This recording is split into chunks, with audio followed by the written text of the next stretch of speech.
We are former law enforcement officers, prosecutors, assistant United States attorneys, and DOJ and government officials. We believe that federal law enforcement should be forthright in ensuring it lives up to its obligation to protect and serve. The sights we've seen in Portland have shocked us. Peaceful Black Lives Matter protesters pushed down in the streets, and a wall of moms being subjected to tear gas and flashbangs, all at the hands of federal law enforcement. All of us know from experience the great value of federal and state law enforcement working together. As federal prosecutors, many of us have partnered with state and local law enforcement for coordinated approaches to serious criminal problems like gun trafficking, terrorism, and civil rights violations.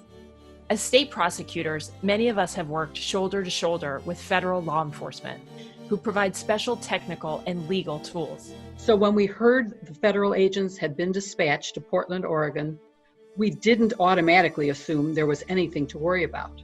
Then we heard the details. Homeland Security agents in paramilitary uniforms, shooting rubber bullets and tear gas at protesters. Arresting peaceful citizens without probable cause or a warrant from a judge. Taking them for interrogation without charges. Despite the objection of state and local officials who want them to leave. The result is to create the impression that the president is more concerned about political talking points than about public safety. Federal involvement seems to have only thrown fuel on the fire instead of helping. This is not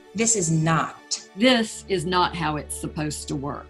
Homeland Security agents have a narrow authority to go into states, even uninvited, to protect federal property. If rioters are burning down a post office, federal law enforcement can and should stop it. And federal agents often partner with local agents on task forces and to address serious problems and crimes that federal laws are better suited to address. But the framers of the Constitution specifically rejected letting the federal government exercise general police power.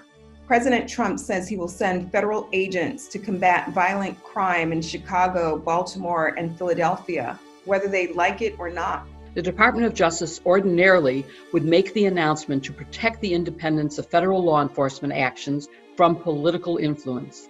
That's not what happened here. Instead, the president is blaming Democratic mayors for the protests in their cities, which means his deployment of federal law enforcement appears to have political motivation. Normally, cities would welcome the additional federal law enforcement resources, but the aggressive use of Homeland Security agents in Portland is harming the legitimacy of all federal agents, even those who could help. As a result, President Trump's actions may risk making cities less safe. President Trump has called on law enforcement to dominate the streets. But outside of defending federal property, there is no legitimate reason to use Homeland Security agents for widespread policing of our cities and intimidating protesters.